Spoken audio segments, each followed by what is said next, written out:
করছি, গিয়ে জিজ্ঞাসা করছি আপনার মসজিদে ফজরের উপস্থিতি কতজন? তো বলছে আমি মুয়াজ্জিন আর 3 জন। প্রায় এলাকার দৃশ্য এক। কেরালা, বাংলাদেশ, পশ্চিমবঙ্গের এবং পশ্চিমবঙ্গের বাইরে যেখানে যেখানে আমি মাহফিল করছি 2012 সাল থেকে, প্রায় এলাকায় গিয়ে এই খবর শুনছি যে মানুষের আর্থিক উন্নতি নাই। জলসার পরের দিনে একটা মহিলাও বুরকা ছাড়া বেরাবে না এমন দৃশ্য কোথাও দেখছি না। জলসা থেকে উঠে যাওয়ার পর সে প্রতিজ্ঞা করছে না যে আজকে থেকে দাঁড়িয়ে আর কাটবো না। তাহলে দীর্ঘদিন যাবত যেটা আমি ফিল করছি, জলসার মাধ্যমে যদি আমাদের সমাজের কোনো উপকার না হয়, তাহলে ঠিক 4 নম্বর ব্যক্তি অসুস্থ হয়েছে বাড়িতে, তাকে নিয়ে যেমন ওই ডাক্তারের কাছে যাবেন না, আমাদেরও মুসলমান সমাজের উচিত এই জলসাগুলোকে বন্ধ করে দেওয়া। কষ্ট পাচ্ছেন কোথায় আমার? আজকের এই মাহফিলে মিনিমাম 3 থেকে 4 লক্ষ টাকার উপরে খরচ। কেমন? মিনিমাম 8-10টা গরু জবাই হয়েছে, প্রত্যেকের বাড়িতে আত্মীয় স্বজন এসেছে, আর ইনারা তো একটা আয়োজন করেইছেন। দেখেন 8-10-15 লাখ টাকা প্রত্যেক বছর নষ্ট হচ্ছে আমাদের। এইটা টাকা যদি আমরা প্রত্যেক বছর নিজের পকেট থেকে দিয়ে একটা ফান্ড তৈরি করি, তো ভারতবর্ষের বুকে আমাদের উপরে কথা বলার কেউ থাকবে না। তবুও আমরা এই মাহফিল আয়োজন করছি, করতে হবে আমি বলছি না, আমি বলতে চাইছি যে এমন ভাবে আয়োজনগুলো করা হোক যাতে করে সমাজ বেনিফিটেড হয়, উপকার লাভ করে। বর্তমানে আপনি যদি ইউটিউবে গিয়ে সার্চ দেন ফানি ওয়াজ, মজার ওয়াজ, হাস্যকর বক্তৃতা, পাওয়া যাবে কি যাবে না? বলেন, কথা বলেন। আচ্ছা, বক্তৃতা কখনো হাস্যকর হয়? রাসূলুল্লাহ সাল্লাল্লাহু আলাইহি ওয়াসাল্লাম যখন কথা বলতেন সাহাবায়ে কেরাম কাঁদতেন, আল্লাহ রাসূল সাল্লাল্লাহু আলাইহি ওয়াসাল্লাম যখন কথা বলতেন মানুষ ভীত সন্ত্রস্ত হতেন। আল্লাহ সুবহানাহু ওয়া তাআলা কোরআনুল কারীমের মধ্যে বলছে, যখন কোরআন শুনে কোনো বান্দা, তার সামনে কোরআন পাঠ করা হয়, তো সেই বান্দার ঈমান বাড়তে থাকে, অন্তরে ভীতি সঞ্চারিত হতে থাকে। তো এই যে বিষয়, এই বিষয়গুলো আমাদের বড়দের মানে নলেজে দেওয়া উচিত এবং বোঝা উচিত যে কি করে একজন মুসলমানের আর্থিক উন্নতি হবে, সেই হিসাব করে বক্তৃতা করা। এখন আপনাদের প্রশ্ন, তাহলে আপনি বলেন কিভাবে? এখানে বসে যে লোকটা কথা বলে, ইনক্লুডিং মি, আমি সহ, এখানে বসে যে লোকটা কথা বলে, আমার চোখে 95% যারা বর্তমান সময় বক্তৃতা দিচ্ছে, এদের নিজের আমলই নাই, তো এদের দ্বারা সমাজ পরিবর্তন হবে কি করে? এখানে যারা কথা বলে তাদের বেশিরভাগেরই চিন্তাধারা যে how to earn money from the জালসা কমিটি, জালসা কমিটির পকেট থেকে কি করে টাকা বের করে নিতে হবে, এরা আমাদের টার্গেট। এখানে বসে যদি আমরা তাহাজ্জুদের সালাত আদায় করে এসে তাহাজ্জুদের বয়ান করতাম, তাহলে সমাজে অবশ্যই আমার কথাটা ইফেক্টিভ হতো। আপনাদের মুখ দেখে মনে হচ্ছে একেবারে নতুন কিছু শুনছেন। আসলে এগুলা কি একটু মনের মধ্যে প্রশ্ন করে না? আচ্ছা বলেন তো, বাবরি মসজিদ গোটা পৃথিবী জানে কি জানে না? ওই জায়গায় এখন কি হয়েছে? রাম মন্দির। আচ্ছা কেন বলেন তো? ভারতবর্ষের বুকে 48% মসজিদে সলাতি হয় না। তো যে মসজিদে আবাদ করবেন না, আমি আপনি আবাদ করবো না, সেই মসজিদ আল্লাহ তাআলা আমাদের জন্য রাখবেন নাকি ওদেরকে দিবেন? খুবই কাছে লালবাগ।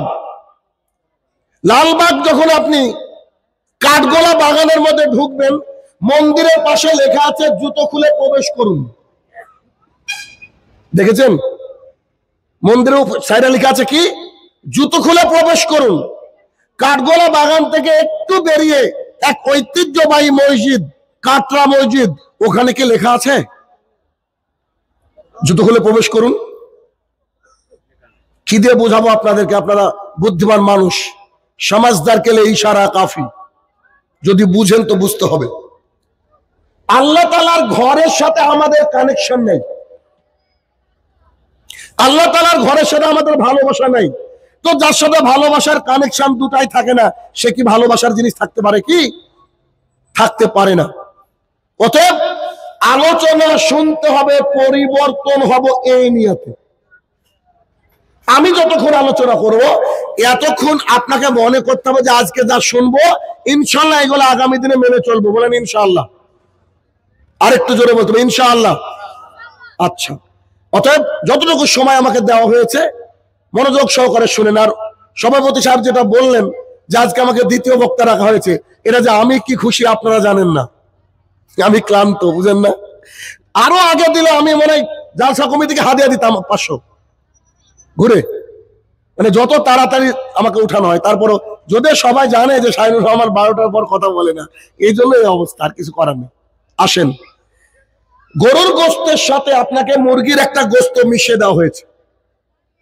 স্বাদ কি বুঝতে পারবেন না? পারবেন না। আলুর সাথে কফি খাচ্ছি, তো দুটোই কি আলু নাকি কফি বুঝতে পারি কি পারি না। এখন প্রশ্ন, ইমানের স্বাদ আছে, ইমানের স্বাদ কি কেউ পেয়েছেন আজ পর্যন্ত? তাহলে একটু হাত তুলবেন সামনে। ইমানেরও একটা স্বাদ আছে, কেউ পেয়েছেন কি? কেউ পাননি। এতগুলা মানুষ, আর আজকে আমার আলোচনার বিষয় ইমানের স্বাদ। আল্লাহর কসম করে বলছি, আধা ঘন্টা 40 মিনিট যদি আপনি আলোচনা শুনেন আর আল্লাহ যদি আপনার অন্তরে তালা মেরে না দেন, আজকের আলোচনা আপনার জীবন পরিবর্তন করবে ইনশাআল্লাহুল আজিজ। আলোচনার বিষয় ইমানের স্বাদ। শুধু দাবি মনোযোগ সহকারে শুনবেন। সহিহ বুখারী, আল্লাহ সুবহানাহু ওয়া তাআলার জমিনে সবচেয়ে দামি কিতাব হচ্ছে কোরআনুল কারীম, যার মধ্যে কোনো সন্দেহ নাই। কোরআনুল কারীমের পরে সবচেয়ে দামি যদি গ্রন্থকে মানে আল্লাহর জমিনে রেখে দিতে গিয়েছে বা বর্তমানে আছে, কিয়ামত পর্যন্ত থাকবে, তার নাম হচ্ছে সহিহুল বুখারী। যদিও মুত্তাফাকুন আলাইহি, বুখারী মুসলিমে কোনো হাদিস জাল জয়ীফ ইত্যাদি নাই, সবই সহিহ। সহিহ বুখারী হাদিস নম্বর 16, রাসূলুল্লাহ সাল্লাল্লাহু আলাইহি সাল্লাম বলছেন, যার মধ্যে 3টে বিষয় বিদ্যমান, যার মধ্যে 3টে বিষয় একত্রিত হয়, যার মধ্যে 3টে বিষয় থাকে, যার মধ্যে 3টে বিষয় লক্ষ্য করা যায়, সেই ব্যক্তি ঈমানের স্বাদ পায়। আল্লাহ রাসূল সাল্লাল্লাহু আলাইহি ওয়াসাল্লাম বলছেন, যাদের মধ্যে 3টে বিষয় পাওয়া যায় সে ব্যক্তি ঈমানের স্বাদ পায়।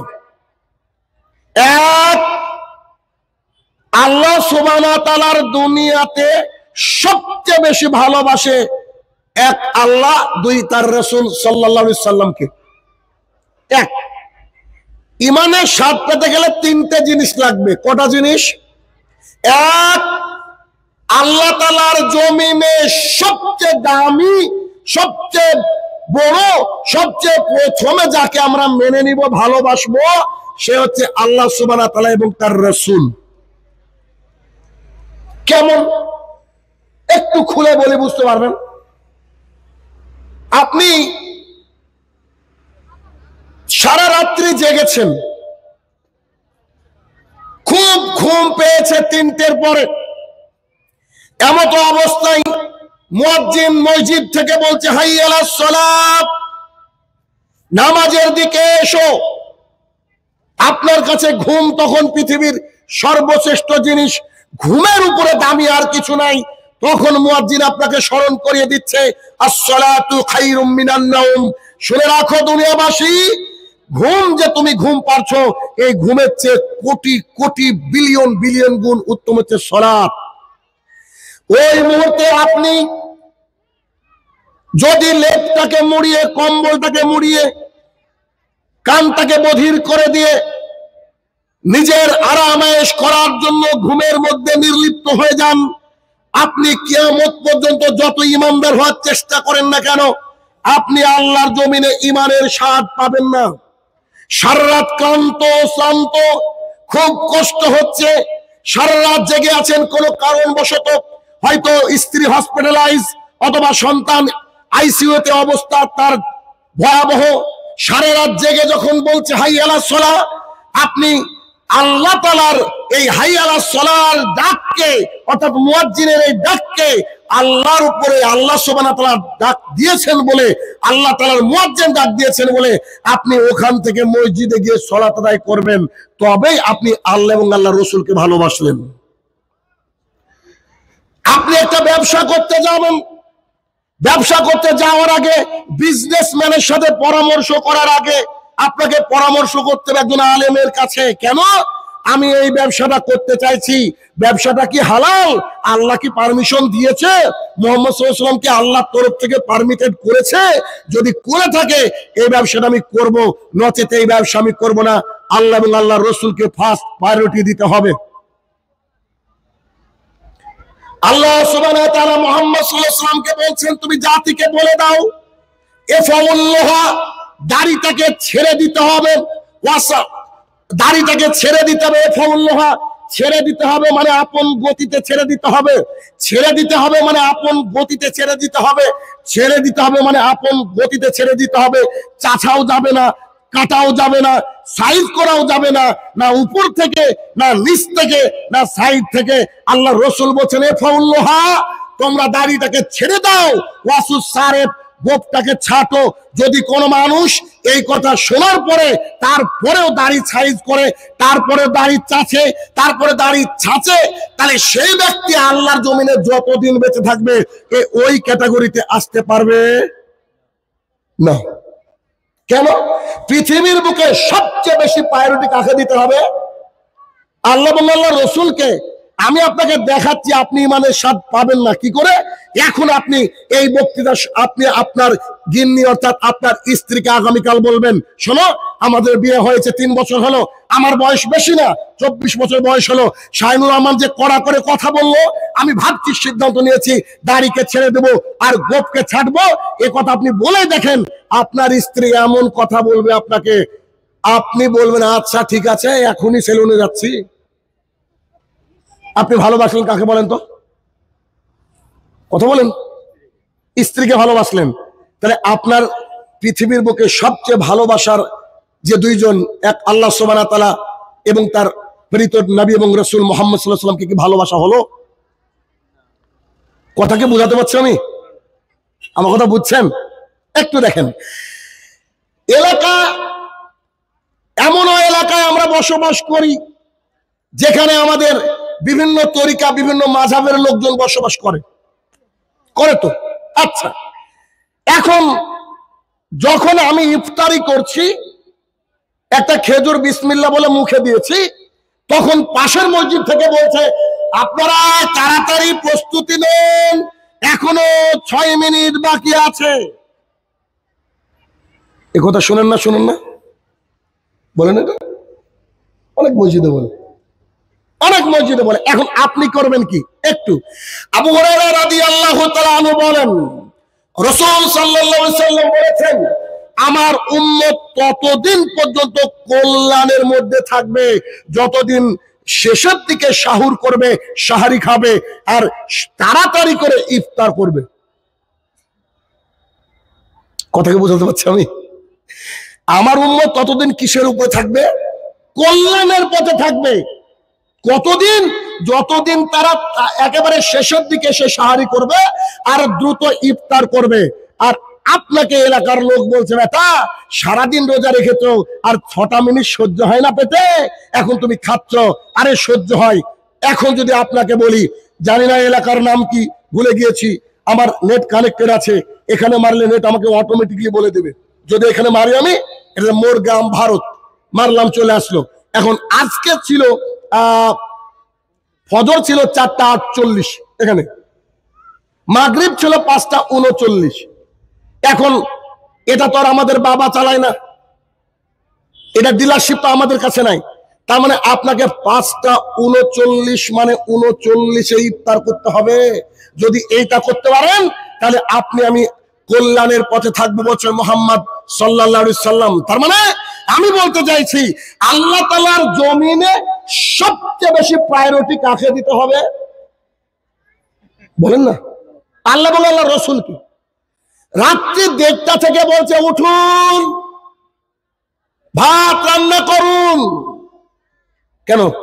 পাশে হিন্দু নাই, পাশে ইহুদি নাই, ওদেরকে তো কষ্ট দিতে পারে না মুসলমান। আবার ও মদিনার কি বুলবুলি নাকি গজল, একটা লাইনও মুখস্থ নাই গজল, সময় করে করবো এবার, না সুর জানি না গজল জানি, হাদিস বলে শেষ করতে পারবো না। সারা রাত যদি এখানে বসে রাখেন সারা রাত হাদিস বলবেন ইনশাআল্লাহ, স্টক থেকে ঘাটতে হবে না। তো কি গজল বলে বলে বলে শেষ করে, আনা ওটা কি তাহাজ্জুদের সময় না? কথা বলেন, যার বাড়ি মসজিদের পাশে ওর কি তাহাজ্জুদ হবে? আল্লাহু আকবার, আলহামদুলিল্লাহ রাব্বিল আলামিন, ও বলছে ও মদিনার বুলবুলি, এবার আর রহমানের রাহিমের যাতে বুলবুলি বাড়ি গেল, কত যে জ্বালা। তো কি করতে হবে? হয় ডাকতে হবে না, আর না হলে আল্লাহ এবং আল্লাহ রসুলকে প্রাধান্য দিলে কি করতে হবে? বুখারী এবং মুসলিমের হাদিস একেবারে আরো সহজ করে দিচ্ছি। মিশকাত শরীফ 680 নম্বর হাদিস, রাসূল সাল্লাল্লাহু আলাইহি সাল্লাম বলেন, ও আমার সাহাবীরা শোনো, যখন বিলাল রাদিয়াল্লাহু তাআলা আযান দেয় তখন তোমরা সাহুর করো। আপনারা এতদিন শুনে এসেছেন সেহরি, তাই না? সেহরি মানে জাদু, সেহরি মানে ভাত খাওয়ানো হয়, ওটা বেশ সাহুর অথবা সাহারি। তাহলে কি ভোরের ভাত খাওয়া, অন্তত বলেন বাঁচেন, একটু বাঁচেন। তাহলে কি রাসূলুল্লাহ সাল্লাল্লাহু আলাইহি সাল্লাম বলতে তোমরা সাহুর করো যখন বিলাল রাদিয়াল্লাহু তাআলা আযান দেয়, আর যখন তোমরা আব্দুল্লাহ ইবনে উম্মে মাকতুম রাদিয়াল্লাহু তাআলা আযান শুনবে তখন তোমরা আর ভাত খেও না, আর খেজুর খেও না, আর দুধ পান করো না, তখন তোমাদেরকে বন্ধ করে দিতে হবে। তার মানে কেউ যদি মনে করে সহি তরিকার হিসাব অনুযায়ী, কোরআন এবং সুন্নাহ অনুযায়ী আল্লাহ এবং আল্লাহ রাসূলকে যদি প্রাধান্য দিয়ে থাকেন, তাহলে ডাকার বদলে একটা কাজ করতে পারে কি? একজন ব্যক্তি যখন আযান দিবে তখন উঠে রান্না করা খাওয়া দাওয়া শুরু হবে, আর আরো একজন ব্যক্তি যখন আযান দিবে তখন ওই খাওয়া দাওয়া শেষ মসজিদে এসে সালাত আদায় করতে হবে। গোটা গ্রামের লোক যদি একদিকে হয়, আপনাকে একদিকে থাকতে হবে, কেননা ইমানের স্বাদ আপনাকে গ্রহণ করতে হবে। 7,000 টাকা দিয়ে জিন্সের প্যান্ট কিনেছেন, কিনে কত সুন্দর লাগছে প্যান্টটা, সঙ্গে সঙ্গে উপরতলা থেকে কিনে এসে যদি আল্লাহ এবং আল্লাহ রসুলকে প্রায়োরিটি দিতে পারেন, তাহলে টেলারকে বলছে 33.5 কাটেন তো বলছে বেটা টাকনোর উপরে যে জোকার জোকার লাগবে, তো জোকার লাগলে কিছু করার নাই। মুসলিম শরীফ হাদিস নম্বর 195, আল্লাহ রাসূল সাল্লাল্লাহু আলাইহি ওয়াসাল্লাম বলছে যার প্যান্ট লুঙ্গি জুব্বা টাকনুর নিচে যাবে তার দিকে আল্লাহ তাআলা তাকাবে না, তাকে মুক্ত করবে না, ওই অংশটুকু জাহান্নামে যাবে। হুজুর পাঞ্চি বচ্ছে আর হুজুরের প্যান্ট চলে গেছে টাকনুর নিচে, সে হুজুর বলছে আহলে হাদিসের বক্তৃতা শোনা যাবে না, ও মাল নিজেই তো জাহান্নামের দিকে ধাচ্ছে। আছে না নাই? তাহলে কি দিয়ে বোঝাই? আল্লাহ এবং আল্লাহ রসুলকে প্রাধান্য দিতে হবে। শাহিনুর রহমান কে, কারি ইয়াসিন কে, পৃথিবীর আব্দুর রাজ্জাক কে, মতিউর রহমান মাদানী কে, কারোর কোনো দাম নাই যদি না কথা আল্লাহ এবং আল্লাহ রসুলের সাথে মিলে যায়। কথা বুঝেননি? আমাদের কথা যেটা বলছি কি করতে হবে বলেন তো? যাচাই করতে হবে। ওই যে বললাম মুসলিম শরীফ, প্যান্ট টাকুর নিচে গেলে জাহান্নামে যাবেন 195, এখন মোবাইলে খুলে না পেলে আর বক্তৃতা দেবো না, দিন রাতে তো বলছি। তাহলে আবার ফিরে আসি 16 নম্বর হাদিসে, রাসূলুল্লাহ সাল্লাল্লাহু আলাইহি ওয়াসাল্লাম বলছেন যার মধ্যে 3টে বিষয় একত্রিত হয় সেই ব্যক্তি ইমানের স্বাদ পায়। এক, আল্লাহ এবং আল্লাহর রসুলকে সব বিষয়ে একেবারে প্রথমে রাখতে হবে, তারপরে। একটা উদাহরণ না দিলে মনে হচ্ছে আপনারা অত ক্লিয়ার বুঝবেন না।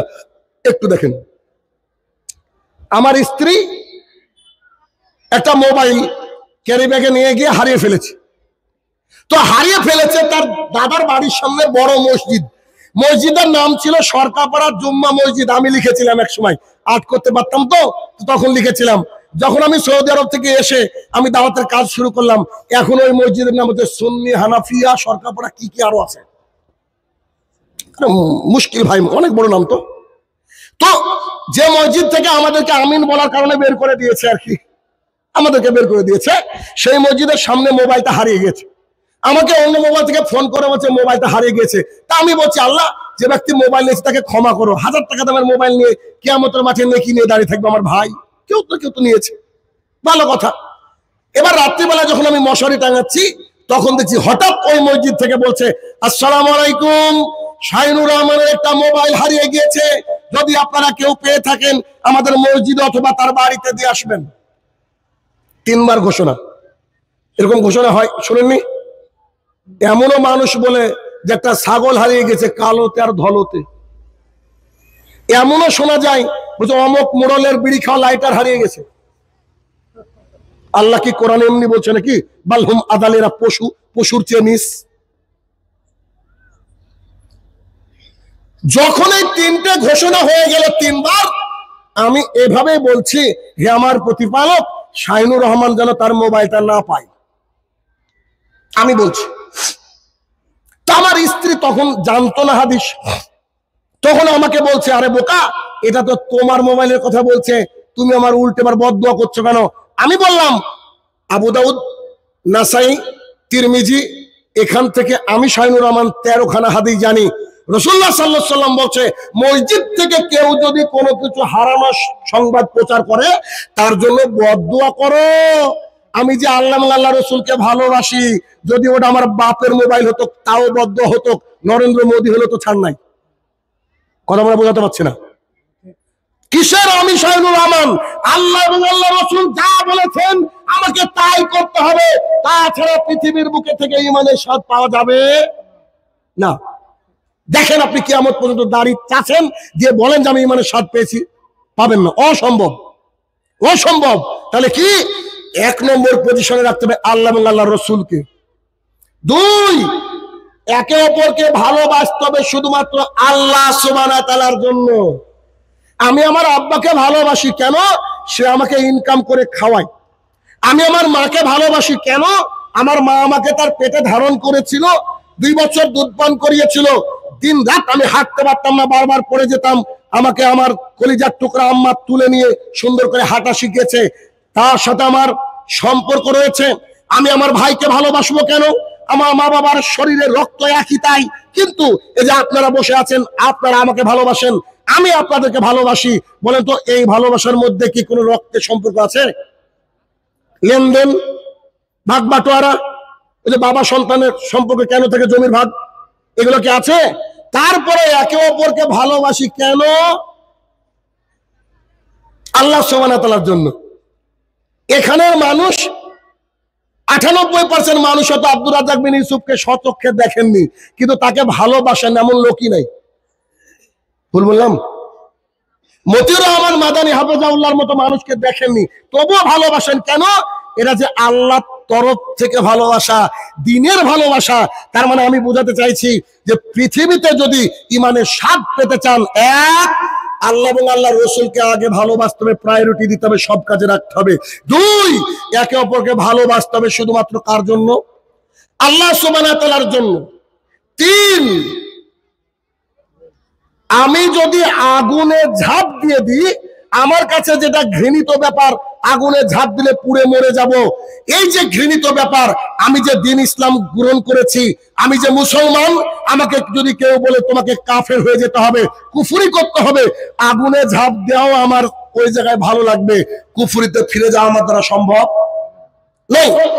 এই যে কুফরিতে ফিরে যাওয়া সম্ভব নয়, এইটা যদি আমাদের ভেতরে থাকে, তাহলে আমরা ঈমানের স্বাদ পাবো। শেষের একটা উদাহরণ, বোতল দেখি তো, পানি লাগবে, শেষে একটা উদাহরণ দিচ্ছি। আপনারা ইতিপূর্বে দেখেছেন, আবারও দেখবেন। দেখেন, ইংল্যান্ড আমেরিকার রাস্তায়, না পানি পান করবো না, ইংল্যান্ড আমেরিকার রাস্তায় দেখা যায় একজন ব্যক্তি রাস্তায় দাঁড়িয়ে আছে, হাতে একটা জলের বোতল, 16 প্রো ম্যাক্স আইফোন। হঠাৎ করে একটা লোক আসে, পেছনে ক্যামেরা হাইড করা থাকে, তো সেই লোককে বলছে, are you Muslim? Yes, I am Muslim. আপনি কি মুসলমান? জি আলহামদুলিল্লাহ মুসলমান। তো আপনি কি রোজা আছেন? Yes I do. হ্যাঁ আমি রোজা আছি। তো তখন বলছে, I will give this 15, 16, 17 pro max like that, 5 lakh, 7 lakh, 10 lakh টাকা দাম, কথার কথা, এটা আমি আপনাকে দিব। You just drink 2 drop of water from this বোতল। এই বোতল থেকে আপনাকে শুধুমাত্র 2 ফোঁটা পানি পান করতে হবে। কয় ফোঁটা? তো সেই লোক বলছে, গোটা পৃথিবী যদি আপনি আমার নামে লিখে দেন 16 প্রো ম্যাক্স, কিরে বেটা, গোটা পৃথিবী যদি কেউ আমার নামে লিখে দেয়, আমি একটা ফোঁটা পানি পান করব না। বলেন তো এই ব্যক্তির কাছে সবচেয়ে দামি কে? আল্লাহ সুবহানাহু ওয়া তাআলা, আল্লাহর বিধান। তার মানে একজন মুসলমান কখনো ইমানকে বিক্রি করতে পারে না। যদিও আমাদের বিক্রি কিন্তু হয়ে যায় ভোটের আগের দিনে দুখানা শাড়িতে ইমান বিক্রি হয় না, হয় না? সবাই তো রোগী, কে বলবে হয়? বেশিরভাগই তো রোগী, ঠিক না? খুব মুশকিল, বাস্তবতা খুব কঠিন জিনিস। যখনই বাস্তবতা করব, বাস্তবতার ব্যাপারে কথা বলবো, তখন কিন্তু মানুষের খারাপ লাগবে, আর খারাপ যতক্ষণ না লাগবে ততক্ষণ আপনি চেঞ্জ হবেন না। আসেন 16 নম্বর হাদিস থেকে আমরা জানলাম যে ইমানের স্বাদ পেতে গেলে 3টে জিনিস লাগবে। একবার কথা প্যাকেট করে দিয়ে সামনে, এক, আল্লাহ এবং আল্লাহ রসুল হচ্ছে আমাদের প্রথম প্রায়োরিটি। 2, একে অপরকে ভালোবাসা, অনলি ফর সেক অফ আল্লাহ সুবহানাহু ওয়া তাআলা, আল্লাহ তাআলার জন্য। 3, কুফরিতে ফিরে যাওয়া, আগুনে ঝাঁপ দেওয়া উত্তম, সেই রকম তার চেয়ে বেশি খারাপ এই কুফরিতে ফিরে যাওয়া। এই 3টে বিষয় যার মধ্যে বিদ্যমান থাকবে সে ইমানের স্বাদ পাবে। এবার ওই যে গোস্তের স্বাদের কথা বললাম, আপনি আমি যদি ইমানের স্বাদ পেতে চাই তাহলে আমাদেরকে এই কাজ করতে হবে। রাজি আছেন? বলেন ইনশাআল্লাহ। বলাতে পারিনি। বাংলাদেশের শ্রোতারা কি ভালো ভাই, এক বক্তা উঠে বক্তৃতা করার সময় বলছে পীর সাহেব অমক জর্দা দিয়ে পান খেতেন, পাবলিক বলছে সুবহানাল্লাহ। বক্তা বলছে বাপ তাহলে ইন্না লিল্লাহ কোথায় রে? তো আপনারা কথা বলেন না, আমাদের দেশের মানুষ কথা বলেন। যাই হোক, দেখেন তাহলে কি ইমানের স্বাদ একটা গেল। হাদিস 2, সহিহ বুখারী হাদিস নম্বর 7। রোমান সম্রাট হিরাক্লিয়াস তিনি আবু সুফিয়ানের সাথে কথা বলছেন। কার সাথে কথা বলছেন? আবু সুফিয়ান। আবু সুফিয়ান কে বলেন তো? কুরাইশদের অন্যতম একজন বিশেষ ব্যক্তি। তিনি দ্বীন ইসলাম গ্রহণ করেননি। দেখেন, দ্বীন ইসলাম গ্রহণ করেননি, রোমান সম্রাট তাকে বলছে, হিরাক্লিয়াস বলছে, আবু সুফিয়ান তোমাকে অনেকগুলা প্রশ্ন করেছি, আর 2টা প্রশ্ন করব, উত্তর দাও তো। তো বলেন, তুমি যে নবীর নাম করলা, ওই যে মোহাম্মদ নাকি বললা তুমি সাল্লাল্লাহু আলাইহি ওয়াসাল্লাম, তো তোমাদের নবীর কাছে কেউ ঈমান আনার পরে সংখ্যা কি বাড়ছে না কমছে ঈমানদারের? আবু সুফিয়ান বলছে ঈমানদারের সংখ্যা তো দিন দিন বাড়ছে। হেরাক্লিয়াস বলছে ঈমানের ব্যাপারটাই এমন, পূর্ণতা পাওয়ার আগ পর্যন্ত এটা বাড়তে থাকে। 2 নম্বর প্রশ্ন, হেরাক্লিয়াস আবু সুফিয়ানকে বলছে, আবু সুফিয়ান তুমি কি কোনো এমন মানুষকে দেখেছো নাকি যে দ্বীন ইসলাম গ্রহণ করার পর আবার ছেড়ে দিয়েছে? দ্বীন ইসলাম গ্রহণ করার পর ছেড়ে দিয়েছে? তখন তিনি বলছেন কই না তো, ছাড়তে তো কাউকে দেখিনি।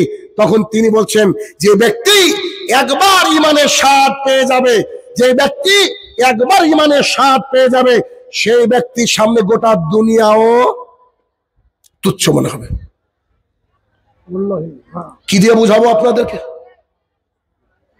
আব্দুল্লাহ ইবনে ওমর রাদিয়াল্লাহু তাআলা বলেন, আমি সাহাবীদের ব্যাপারে দেখেছি, সাহাবীদেরকে দেখেছি পৃথিবীর বুকে যত কঠিন পাহাড়, এই পাহাড়ের চেয়ে তাদের অন্তরে ঈমান বেশি ছিল। এটা সাহাবী। আজকে 1450 বছর পর আপনি আমি যদি ঈমানদার না হতে পারি, ভাইয়ের আমার, সবচেয়ে দুঃখের বিষয়, এখন একটা হাদিস সার্চ করলে 1 মিনিট সময় লাগে না বের হয়ে আসতে, তার এত এক জায়গায় বসে হাজার হাজার হাদিস শুনতে পান। কোথাকার সালাত আপনি বাড়িতে বসে আপনার কামরার মধ্যে শুনতে পান, দেখতে পান, ভাইরা আমার। অথচ আমরা আজকে বেলেল্লাপনাতে, বেহাপনার মধ্যে লিপ্ত। দেখাবো আমি কেমন ঈমান তাদের ছিল। আমি বলেছি আপনার অন্তর পরিবর্তন হবে যদি মরিচে না পড়ে যায়। আপনাকে একটু একটু করে দেখাই ঈমানের স্বাদ কেমন করে পেয়েছিল সাহাবায়ে কেরাম, ঈমানের স্বাদ কেমন পেয়েছিল। আপনাকে সেই বিষয়টা আপনার সামনে আমি পেশ করতে চাইছি। 1, সাদ ইবনু আবি ওয়াক্কাস রাদিয়াল্লাহু তাআলা আনহু, ওটা ভুলে যান। সাদ রাদিয়াল্লাহু তাআলা আনহু খুব ছোটবেলা থেকে মায়ের প্রতি অনুরক্ত ছিলেন, মায়ের ভক্ত ছিলেন। মা যদি বলতো বেটা সাদ, জি আম্মু বলেন, তুমি কোথায় যাচ্ছ? তো বাজারে। তোমাকে বাজারে যেতে হবে না, বাড়িতে থাকো। তো সাদ আর বাজারে যায়নি। বড় হওয়ার পরেও তার মা যদি বলতো বেটা সাদ, তোমাকে সারা রাত্রি দাঁড়িয়ে থাকতে হবে, তো সাদ বলতো আচ্ছা লাব্বাইক আছি। দেখবেন কিছু কিছু সন্তান মায়েদের প্রতি ভালোবাসা বেশি হয় কি হয় না? ছেলেদের ভালোবাসাটা মায়ের প্রতি খুব বেশি হয় ভাইয়ের আমার। সাদ ইবনে আবি ওয়াক্কাস রাদিয়াল্লাহু তাআলা এমন একজন ব্যক্তিত্ব ছিলেন যে তিনি খুব মায়ের প্রতি ভালোবাসায় পাগল ছিলেন। একদিন তিনি শুনলেন মুহাম্মদ সাল্লাল্লাহু আলাইহি ওয়াসাল্লাম এসেছেন, দ্বীন ইসলামের বাণী প্রচার করছেন। সাদ চলে গেলেন আল্লাহ রাসূলের কাছে, দ্বীন ইসলাম গ্রহণ করলেন। দ্বীন ইসলাম গ্রহণ করে যখন তিনি বাড়িতে ঢুকছেন, তার মা জানতে পেরেছে আমার সাদ বেধর্মী হয়ে গেছে, বিধর্মী হয়ে গেছে। সে কি বিধর্মী হয়েছিল বলেন? সে তো সত্য ধর্মে দীক্ষা পেয়েছিল। এখন দেখেন, সাদ ইবনে আবি ওয়াক্কাস রাদিয়াল্লাহু তাআলা বাড়িতে যখন ঢুকছেন, একটা কথা যদি বাড়িতে নিয়ে যেতে পারেন জীবন পরিবর্তন। সাদের মা বলছে এক হাতে পানির গ্লাস, একটু পরে দেখাই। সাদের মা বলছে আব্বু ভালো আছো বেটা? মায়ের ব্ল্যাকমেল কাকে বলে দেখেন। বলছে জি আলহামদুলিল্লাহ ভালো আছি। বলছি বেটা তোমার মাকে খুব ভালোবাসো তাই না? তো জি আম্মা বাসি তো। কতটা? জীবনের চেয়ে তো ভালোবাসি। আব্বু আমি যা বলবো তুমি শুনবা? নিশ্চিত শুনবো আম্মা, আপনি বলেন। আমি ছোটবেলা থেকে এত ভালোবাসি, আপনি আজকে আমাকে এই প্রশ্ন করছেন? না না বেটা এমনি তোমাকে জিজ্ঞাসা করছি। আচ্ছা বেটা কোনো কারণে যদি আমার কোথাও কষ্ট লাগে, আমি দুঃখ পাই, তোমার কি অবস্থা হবে? বলছে আম্মু আমি অনেক কষ্ট পাবো, অনেক দুঃখ পাবো। তখন তার মা বলছে বেটা আমার হাতে পানির গ্লাস, এর মধ্যে পানি রয়েছে, তুমি যতক্ষণ না তোমার বাপ দাদার ধর্মে ফিরে আসবা আমি ততক্ষণ পানি গ্লাস পান করব না। আমি গ্লাসটাকে তোমার সামনে রেখে দিলাম, তুমি কি করবা আমি জানি না, তবে এই এলাকার সবাই জানে যে আমার বেটার সাথে আমার কি সম্পর্ক। আমি যেদিকে যেতে বলি আমার বেটা সেদিকে যায়। বেটা তোমার মা পানি পান যদি না করে সে মারা যাবে, তুমি সিদ্ধান্ত নাও, তুমি মুহাম্মাদের দ্বীনকে ত্যাগ করবা সাল্লাল্লাহু আলাইহি ওয়াসাল্লাম, তার দ্বীনকে ত্যাগ করবা, নাকি তুমি তোমার বাবার ধর্মে ফিরে আসবা, নাকি তোমার মায়ের জান বাঁচাবা, ব্যাপার তোমার হাতে। বলেন পরিস্থিতি কি? যেই মানুষটা তার মা ছাড়া কিছু বোঝে না, সেই মানুষটাকে মা এবার প্রতিজ্ঞা দিয়ে দিয়েছে। সাদ ইবনে আবি ওয়াক্কাস রাদিয়াল্লাহু তাআলা বলেন মেয়ে মানুষ, আজকে না হয় এরকম করছে, দুপুরে এমন করছে, বিকালে ঠিক হবে, তার ধারণা। তিনি পরের দিন এসে দেখছে মা বিছানাগত। দুদিন পর এসেছে, এসে দেখছে মায়ের অবস্থা খুব খারাপ। ভাইয়ের আমার, খাবার না খেয়েও বোধ হয় 2-3 দিন বাঁচা যায়, 3-4 দিন থাকা যায় তাই না? কিন্তু পানি দুদিন কষ্টকর নয়? এসে দেখছে মায়ের অবস্থা খারাপ, হাত পা থরথর করে কাঁপছে। সাদ এসে বলছে আম্মু তুমি কি এখনো পানি পান করনি? তুমি কি তোমার জেদের উপরে অটল নাকি? ছেলের দিকে তাকিয়ে বলছে বেটা তোমার মা হয়তো দুনিয়াতে আর বেশিক্ষণ বাঁচবে না, চলে যাবে, তুমি কি এখনো তোমার বাবার ধর্মে ফিরে আসবা না? সাদ ইবনে আবি ওয়াক্কাস রাদিয়াল্লাহু তাআলা কিছু বললেন না, বাড়ি থেকে চলে গেলেন। 3 দিন, 3 নম্বর দিন এসেছে, এসে দেখছে তার মায়ের অবস্থা একেবারে মরো। তখন তার মা শেষ কথা তাকে বলছে বেটা তোমার সামনে তোমার মা এখনই হয়তো ইন্তেকাল করবে, একটু আর সময় বাকি, তুমি কি বলতে চাইছো এখন তুমি বলো। আমি শুধু ভাবি এই কথা, যে কথাগুলো এখন বলবো এটা অন্তরে সোনার পানি দিয়ে লিখে রাখা উচিত, সোনার অক্ষরে লিখে রাখা উচিত। তার বাক্যগুলা শুনেন। সাদ ইবনে আবি ওয়াক্কাস রাদিয়াল্লাহু তাআলা বলেন আম্মা আপনার জীবন একটা আল্লাহ তাআলা দিয়েছি, আমার আল্লাহ সুবহানাহু ওয়া তাআলা যদি আপনার মতো 100টা মা দেয় আমাকে, আপনার ভেতরে যদি আল্লাহ তাআলা 100টা আম্মা দেয়, 100টা জান দেয়, আমার একটা মা পানি পান না করার কারণে মরে গেল, আমি দাঁড়িয়ে আছি, আরেকটা মা মারা গেল, আমি দাঁড়িয়ে আছি, আরেকটা মা মারা গেল, আমি দাঁড়িয়ে আছি, এই করতে করতে আমার সামনে আপনার মতো আম্মা যদি 100টা আম্মা যদি মারা যায়, আল্লাহর কসম করে বলছি আমি দিন থেকে ফিরবো না, এটাই আমার দিন। কি দিয়ে বোঝাবো বাক্য আপনাকে বলেন? এত ভালোবাসে আমার আম্মাকে, তারপরও তার সাথে খারাপ আচরণ না করে যেটা আল্লাহ সুবহানাহু ওয়া তাআলা আমাকে আদেশ করেছে, এই বাক্য তিনি বললেন। অপর হাদিস সাদ ইবনে আবি ওয়াক্কাস রাদিয়াল্লাহু আনহু বলছেন, আমি সপ্তম ইসলাম গ্রহণকারী, আমি 7 নম্বরে ইসলাম গ্রহণ করেছিলাম। আমি আমার মায়ের আদরের দুলাল ছিলাম, বাড়িতে কত খাবার পেতাম, পরনে কত পোশাক পেতাম। যখন আমি দ্বীন ইসলামকে গ্রহণ করলাম, এতটা অভাব চলে আসলো, কেউ আমাদেরকে খেতে দেওয়ার নাই। তাই সৌদি আরবের বুকে এক শ্রেণীর গাছ ছিল, হুবলা গাছ, আমি চিনি না যদিও। এই হুবলা গাছের পাতা খেয়ে খেয়ে আমি সাত জীবন ধারণ করেছি, তবু দ্বীন ইসলামকে ত্যাগ করিনি। একদিন ওই মাঠের মধ্যে ইস্তেঞ্জা করছিলাম, পায়খানা করছিলাম, পায়খানা করার পরে উঠে দেখছি যে আমার মল আর ছাগলের মল যেমন সেই রকম, তবু আমি সাদ ইসলামকে ত্যাগ করিনি। কি দিয়ে বোঝাবো আপনাদেরকে, আমার ভাষা নেই। একটা ঈমান কত বড় দামি, পৃথিবীর বুকে কিচ্ছু নাই এর চেয়ে দামি, এতে ঈমান। খাব্বাব ইবনুল আরাত রাদিয়াল্লাহু তাআলা বলেন, আমি জাহালাতের জামানায় কামার ছিলাম। কামার বুঝেন কিনা? কামার যারা কোদাল টোদাল ইত্যাদি তৈরি করে, আমি কামার ছিলাম। এক লোক আমার কাছে অনেক টাকা বাকি নিয়েছিল, আমি তার কাছে বাকি চাইতে গেলাম। আমি গিয়ে বলছি যে ভাই, তুমি তো অনেকদিন হলো টাকাটা নিয়েছো, আমার একটু পরিবারে দরকার, অভাব পড়েছে, তুমি টাকাটা দাও। সে আমার সামনে পেশ করলো, তোমাকে আমি সমস্ত টাকা এখনই দিয়ে দিব, শর্ত একটা, তুমি শুধু আল্লাহর রাসূলের সাথে কুফরি করো। খাব্বাব ইবনুল আরাত রাদিয়াল্লাহু তাআলা বলেন, আল্লাহর কসম করে বলছি, আমার আল্লাহ তাআলা তোমাকে যদি এখন মৃত্যু দেয়, তুমি যদি এখন মারা গিয়ে আবার জীবিত হয়ে তুমি আমাকে বলো আল্লাহ রাসূলের সাথে কুফরি করতে, আমি জীবনে কুফরি করব না, প্রয়োজনে তুমি টাকা দিও না, এই বাক্য মুখ থেকে বের করো না। সাহাবায়ে কেরামের ঈমান। শুরুতে বলেছি, ওয়াজ কখনো ফানি হয় না, ওয়াজ কখনো মজার হয় না, ওয়াজ হয় আপনার অন্তরে দাগ কাটবে এমন। আর আমরা তো নাভির উপরে নাভির নিচে নিয়ে পড়ে আছি। আর এ তো আসছে রমাদান, ফাইট শুরু হবে 8 নাকি 20। পরিস্থিতি কত ভয়াবহ। তারাবি পড়ি আমরা, আরে চলেন জলঙ্গিতে চলেন, আমরা যে মসজিদে সালাত আদায় করি, দেখি কেমন বাপের বেটা আছেন। 8 টাকার তারাবি 2.5 থেকে 3 ঘন্টা সময় লাগে। চলেন দেখি 20 টাকা দিয়ে পড়েন। শুধু এমনি নাম দিয়েছে আহলে হাদিস, দাড়ি চাচা, টাকলু নিচে পেন, আপনি আহলে খবিশ, আপনি দ্বীন ইসলাম মানেন? অত সোজা দ্বীন ইসলাম মানা?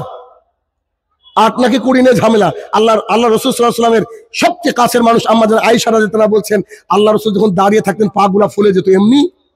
কুল হু আল্লাহু আহাদ নাকি? হ্যাঁ, সূরা বাকারা শেষ করে সূরা আল ইমরান শেষ করতেন, সাহাবায়ে কেরাম দাঁড়িয়ে দাঁড়িয়ে অক্ষর গুনতেন পেছনে, আর আপনি এমনি মারামারি করেন? লজ্জা লাগে না? সমাজের মধ্যে দ্বিধা বিভক্ত আমরা। আসুন আপনাকে দেখাই, উমর ইবনুল খাত্তাব রাদিয়াল্লাহু তাআলা দ্বীন ইসলামের ব্যাপারে তিনি খুব কঠোর ছিলেন। দ্বীন ইসলামের আগেও তিনি কঠোর ছিলেন। তিনি একদিন আল্লাহ রাসূলের কাছে গিয়ে দ্বীন ইসলাম গ্রহণ করলেন। দ্বীন ইসলাম গ্রহণ করার পরে তিনি বলছেন, বেরিয়ে এসে, কেন বলেন তো, আল্লাহ রাসূলের জামানা যারা শুরুর দিকে দ্বীন ইসলাম গ্রহণ করেছে, তাদেরকে আল্লাহ রাসূল নসিহত করতো যে তুমি বাইরে গিয়ে বলো না, কেন, যদি জানতে পারে যে তুমি দ্বীন ইসলাম গ্রহণ করেছো, কুরাইশরা তোমাকে পিটিয়ে মেরে ফেলবে। উমর ইবনুল খাত্তাব রাদিয়াল্লাহু তাআলা তিনি দ্বীন ইসলামকে গ্রহণ করলেন। গ্রহণ করার পর তিনি একজন ভাইকে ডেকে বলছেন, আচ্ছা ভাই, তুমি বলো তো কুরাইশদের মধ্যে সংবাদ কে প্রচার করে? এখন তো ফেসবুক আছে, তাই না? কুরাইশদের মধ্যে সংবাদ কে প্রচার করে? তখন একজন বলছে, জামিল ইবনে মামার বলে একজন ব্যক্তি, তিনি কুরাইশদের মধ্যে সংবাদ প্রচার করে। উমর ইবনুল খাত্তাব রাদিয়াল্লাহু তাআলা বলছেন, জামিল ইবনে মামারের কাছে আমি গেলাম, যাওয়ার পরে আমি তাকে বললাম, জামিল, জি বলেন কে? আমি উমর। আচ্ছা বলেন। আমি আল্লাহ এবং আল্লাহর রাসূলকে মেনে নিয়েছি। উমর ইবনুল খাত্তাব বলছে, ওয়াল্লাহি, আল্লাহর কসম, ও আমার প্রশ্নের উত্তর দিল না, কোনো কথা বলল না, একেবারে বিদ্যুৎ গতিতে দাঁড়িয়ে পড়ে কাবার দিকে ছুটতে শুরু করলো। আমি ওর পেছনে ছুটতে শুরু করলাম। যখন কাবার দরজা খুললো, খুলে বলছে, কুরাইশরা, উমর সাবি হয়ে গেছে, উমর সাবি হয়ে গেছে। সাবি মানে বেধর্মী, সাবি মানে বেধর্মী। উমর ইবনুল খাত্তাব পেছন থেকে বলছে, মিথ্যুক, আমি সাবি হইনি, আমি আল্লাহ এবং আল্লাহ রসুলকে গ্রহণ করেছি, আমি দ্বীন ইসলাম গ্রহণ করেছি। উমর ইবনে খাত্তাব বলছে কুরাইশরা আমার উপরে ঝাঁপিয়ে পড়লো, তাদের সাথে আমার লড়াই চললো সূর্য মাথার উপরে ওঠা পর্যন্ত। শুধু লা ইলাহা ইল্লাল্লাহর পাওয়ার দেখেন। উমর ইবনে খাত্তাব কি বলছে, গোটা কুরাইশের দল আমার উপরে ঝাঁপিয়ে পড়লো আর আমার সাথে লড়াই চললো কি পর্যন্ত? সূর্য মাথায় ওঠা পর্যন্ত। যদি 8টার সময় ইসলাম গ্রহণ করে 12টা পর্যন্ত 4 ঘন্টা একা লড়েছে উমর। যদি 10টায় ইসলাম গ্রহণ করে 2 ঘন্টা একা লড়েছে। লড়তে লড়তে লড়তে আর কতক্ষণ এতগুলো মানুষের সাথে পারা যায়? উমর ইবনে খাত্তাব হাত পা ছড়িয়ে দিয়ে বসে পড়েছে। কুরাইশরা একটু থেমে গিয়েছে 1 মিনিটের জন্য। উমর ইবনে খাত্তাব রাদিয়াল্লাহু উপর দিকে তাকিয়ে বলছে, আল্লাহর কসম করে বলছি, আমাদের যদি মাত্র 300 জন লোক থাকতো হয়তো ওদেরকে হত্যা করতাম, আর নাহলে এখান থেকে আমরা চলে যেতাম। উমর ইবনে খাত্তাব বলছে, একেবারে চাদরের মতো আবার আমাকে ঘিরে নিল, মারতে শুরু করলো। একজন মানুষ রেশমি পোশাক পরে এগিয়ে এসে বলছে, কি হয়েছে এখানে? আরে উমর সাবি হয়ে গেছে। তখন সেই ব্যক্তি তাদের নেতা ছিল, সে বলল, কোন ব্যক্তি যদি তার ধর্মের ব্যাপারে চুজ করে আলাদা, তাকে ছেড়ে দাও। উমর ইবনে খাত্তাব বলছে, আমাকে তারা ছেড়ে দিল, মনে হলো একটা চাদর আমার পিঠের উপর থেকে তুলে নেওয়া হলো। এক লা ইলাহা ইল্লাল্লাহ বলার কারণে এত অত্যাচার সহ্য করার পরেও ঈমানকে তিনি বিক্রি করে দেয়নি।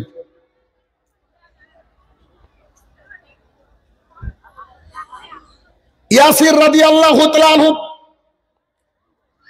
আম্মার রাদিয়াল্লাহু তাআলা আনহু, সুমাইয়া রাদিয়াল্লাহু তাআলা আনহা, 3 জনকে আবু জেহেল এরকম করে খুঁটিতে বেঁধে রেখেছে, একেবারে পায়ের তলায় গরম বালু, তাদের মাথার উপরে লোহার বর্ম পরিয়ে দেওয়া হয়েছে, দরদর দরদর করে ঘাম ঝরছে। আবু জেহেল শাসাচ্ছে তাদেরকে।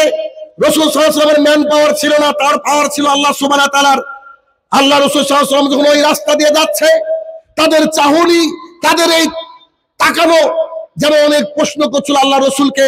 আর আল্লাহ রসুল যেন বলতে চাইছিলেন যে আমার কাছে ম্যান পাওয়ার নেই, আমি তোমাদেরকে কি দিয়ে বাঁচাবো? রাসূলুল্লাহ সাল্লাল্লাহু আলাইহি ওয়াসাল্লাম তাদের দিকে তাকালেন, তার চোখটা ছলছল করলো। আল্লাহ তোমার ইতাআত করার জন্য, এক আল্লাহর ইতাআত করার জন্য, এক আল্লাহকে মেনে নেওয়ার জন্য মাবুদ গো, এত অত্যাচার আমার সাহাবীরা সহ্য করছে। তিনি কিছু বললেন না। রাসূল সাল্লাল্লাহু আলাইহি ওয়াসাল্লাম শুধু তাদের দিকে তাকিয়ে বললেন, ও ইয়াসিরের পরিবার, তোমরা ধৈর্য ধারণ করো। ইয়াসিরের পরিবার, তোমরা ধৈর্য ধারণ করো। আমি দেখতে পাচ্ছি আল্লাহ সুবহানাহু ওয়া তাআলা তোমাদের জন্য জান্নাতে ঘর নির্মাণ করেছে। ইয়াসিরকে এত অত্যাচার করলো, এত অত্যাচার করলো, ইয়াসির ওখানে মারা গেল। ইয়াসির কে ছিল? সুমাইয়ার স্বামী, আম্মারের আব্বা।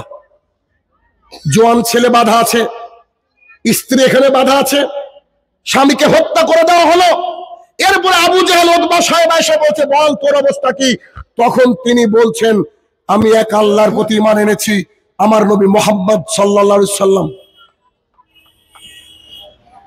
তখন করলো কি? আবু জেহেলের নির্দেশে সুমাইয়া রাদিয়াল্লাহু তাআলা আনহার 2 পায়ে দড়ি বেঁধে দেওয়া হলো। 2টা দড়ি 2টা উটের কাছে বা ঘোড়ার কাছে দিয়ে দেওয়া হলো।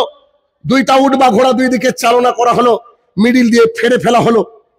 পৃথিবীর ইতিহাসে ইসলামের প্রথম শহীদ নারী শহীদের নাম হচ্ছে সুমাইয়া রাদিয়াল্লাহু তাআলা আনহা। তিনি হচ্ছেন আম্মারের মা, তিনি হচ্ছেন ইয়াসিরের স্ত্রী। এরকম করে হত্যা করার পরেও কতটা শয়তান ছিল আপনি একবার চিন্তা করে দেখেন। আবু জাহেলের রাগ মিটেনি, তার হাতে ছিল তীর, সে তীরটা সুমাইয়া রাদিয়াল্লাহু তাআলার লজ্জা স্থানের দিকে মারলো। তারপরে আম্মারকে বলা হলো, তুমি এখন কি বলতে চাইছো? আম্মার বলছে, আব্বা চলে গেছে, আম্মা চলে গেছে, আমিও যাওয়ার জন্য প্রস্তুত, আমিও এক আল্লাহর ইবাদত করতে এসেছি। আমার ঈমানটা এতই দামি, গোটা পৃথিবী আমার কাছে দিয়ে দিলেও আমি এর থেকে পিছপা হব না। যখনই কোরআন এবং সুন্নাহ মোতাবেক জোরে আমিন বলার হাদিস পেয়েছেন, আবু হুরায়রা রাদিয়াল্লাহু তাআলা আনহু বলেন, রাসূল সাল্লাল্লাহু আলাইহি সাল্লাম বলেছেন, যখন তোমরা ইমামের শেষে আমিন বলো, তোমাদের আমিন আর ফেরেশতার আমিন যদি মিলে যায়, তোমার যদি সমুদ্রের সমপরিমাণ পাপ থাকে, ফেনা পরিমাণ, আল্লাহ তাআলা সেই পাপকে ক্ষমা করে দিবেন। এই হাদিস জানার পরেও আপনি অমুক মাযহাবি তমুক মাযহাবি মসজিদে গিয়ে আপনার আমিন জোরে বলেন, আপনি গোল আলু আপনাকে তরকারিতে জবাই করে দেওয়া উচিত। জবাই না, কেটে, ভয় পাবেন আবার। আবু হুরায়রা রাদিয়াল্লাহু তাআলা বলেন, রাসূল সাল্লাল্লাহু আলাইহি ওয়াসাল্লাম বলেছেন, কোন ব্যক্তি যদি মসজিদে দাখিল হয়, তারপরে পায়ে পা কাঁধে কাঁধ মিলিয়ে সালাত আদায় করে আল্লাহ তাআলা তার জন্য জান্নাতের মধ্যেখানে একটা ঘর নির্মাণ করে। বলা হচ্ছে বাপের বয়সের লোকের সাথে পায়ে পা ভিড়িয়েছিস, বিয়াদব কোথাকার। বলে হয় কি হয় না? চিন্তা করেন, আদবকে বিয়াদব বানিয়ে দিয়েছে আর বিয়াদবকে আদব বানিয়ে দিয়েছে। এই হচ্ছে জাতি আমাদের। জীবনে আমাদের এই মুসলমানের যে বর্তমানে পরিস্থিতি, এ থাকলে যেমন উন্নতি হবে না। সামান্য সামান্য বিষয় নিয়ে কারাকারি। আজকে যদি আপনি হিন্দুদের দিকে তাকান, কে বলছে 33 কোটি ভগবান, কে বলছে 3 জন। কখনো দেখেছেন কি কালী ভক্তরা দুর্গার প্যান্ডেলে যায় না? গণেশ ভক্তরা দুর্গার প্যান্ডেলে যায় না? অথচ আপনি আমি মুসলমান, আমাদের সবারই মাবুদ কজন? আমাদের সিলেবাস কোরআন, আমাদের শিক্ষক মুহাম্মদ সাল্লাল্লাহু আলাইহি ওয়াসাল্লাম। তারপর আমরা 73 দলে বিভক্ত। আমরা বলছি ও খারাপ, ও বলছে এ খারাপ। করেন এরকম। আগামী দিনের পরিস্থিতি দেখেন আপনার আমার উপরে কি আসে। ইমানের জায়গা নিয়ে আসেন, ইমানের স্বাদ গ্রহণ করার চেষ্টা করেন। পৃথিবী আপনার কাছে তুচ্ছ। যে কথাটা বারবার বলি, আবার আজকে বলি, আমি বলেছি এর ইতিপূর্বে, শাহিনুর রহমানকে কোনোদিন কেউ হাদিয়া দিয়েছে, হাদিয়া দেওয়ার পর শাহিনুর রহমান এইভাবে দেখেছে, যদি কেউ প্রমাণ করতে পারে, আল্লাহর কসম করে বলছি আজকের পর থেকে আর বক্তৃতা দিব না। কথা মনে বোঝাতে পারছি না, বুঝুননি? কে কত দূরে দেখিনি, যেখানে বক্তৃতা করা হয় সেখানে ভাড়া পর্যন্ত পাই না। আমার স্ত্রীকে মাঝে মাঝে বলি করবো কি, আমাকে বলছে তোমার কি আর কড়া ভাষা নাই, তোমাকে আরো কড়া করতে হবে, সমাজকে পরিবর্তন করতে হবে, তোমার টার্গেট। মানিক চকে বসে কালকে যখন প্রোগ্রাম করছি, এক ভদ্রলোক দাড়ি চাচা এক ভদ্রলোক এইভাবে বসে আছে, বসে বলছে শাহিনুর রহমানের গতবারের বক্তৃতায় আমি পান বিড়ি জর্দা গুল সিগারেট সব ছেড়ে দিয়েছি, আলহামদুলিল্লাহ এরকম বক্তৃতা শুনে ছেড়ে দিয়েছি। তখন আমি বললাম চাচা দাড়িটাও রাখতে হবে, বলছে ইনশাল্লাহ। বুঝেননি? সমাজকে পরিবর্তন হতে হবে ভাইয়ের আমার, সমাজকে নিজেকে আপগ্রেড করতে হবে, আপগ্রেড করতে হবে। যতক্ষণ আপনি আমি আপগ্রেড হব, ততক্ষণ আমাদের সমাজ উন্নততর জায়গা কি যেতে পারে? অসম্ভব যেতে পারে না। আসুন, অন্যতম একজন সাহাবী, যার নাম আমরা সবাই জানি, আবু বকর রাদিয়াল্লাহু তাআলা। আবু বকর রাদিয়াল্লাহু তাআলা তিনি বলছেন, আল্লাহর জমিনে ইবাদত করে শান্তি পায় না। যারা হচ্ছে কুরাইশ বা তাদের লিডার বা তাদের শাগরিদ, তারা আমাদেরকে খুব কষ্ট দেয়। যখন এই কষ্ট দেওয়ার কথা আবু বকর সহ্য করতে পারলেন না, তখন আবু বকর চলে যাচ্ছেন হাবশায় হিজরত করব। কি করেছে? যে হাবশায় হিজরত করব, এই লক্ষ্যে আবু বকর রাদিয়াল্লাহু তাআলা বেরিয়ে যাচ্ছেন। আবু বকর রাদিয়াল্লাহু তাআলা যখন বেরিয়ে যাচ্ছেন, ইবনু দাগিনা তাদের একজন অন্যতম লিডার, অন্যতম নেতা।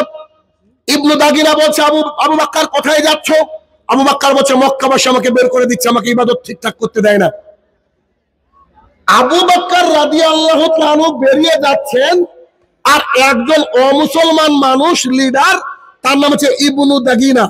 ইবনু দাগিনা বলছে তোমার মতো সুশিক্ষিত ভদ্র মানুষ, আত্মীয়তার বন্ধন ছিন্ন করো না এমন মানুষ, গরিবের বোঝা মাথায় করে বহনকারী মানুষ, রাতের অন্ধকারে অসহায়দেরকে সাহায্যকারী মানুষকে মক্কার বুক থেকে বের করে দিতে পারে না।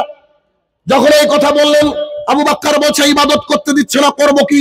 ইবনু দাগিনা বলছে আপনি আমার সাথে আসেন, আমি আপনাকে বলে দিচ্ছি। তখন ইবনু দাগিনা এসে কুরাইশদের লিডারদের আরো যারা ছিল তাদেরকে বলল, তোমরা ভুল করছো, আবু বকরকে কেন বের করে দিচ্ছ? আবু বকরকে আমি একটা শর্ত এখানে এনেছি। শর্তটা কি? আবু বকর ইবাদত করবে তার বাড়ির মধ্যে। আবু বকর রাদিয়াল্লাহু তাআলা ইবাদত করতে শুরু করলেন। তিনি দেখলেন বাড়ির মধ্যে ইবাদত করে মজা নাই। পরিশেষে তিনি তার একটা বৈঠকখানা বানালেন। বৈঠকখানা বুঝেন না? আপনার দাদা দাদি করতো, এখন মানুষ বৈঠকখানা করে না, এখন সব বক্স সিস্টেম, সব বাড়ি।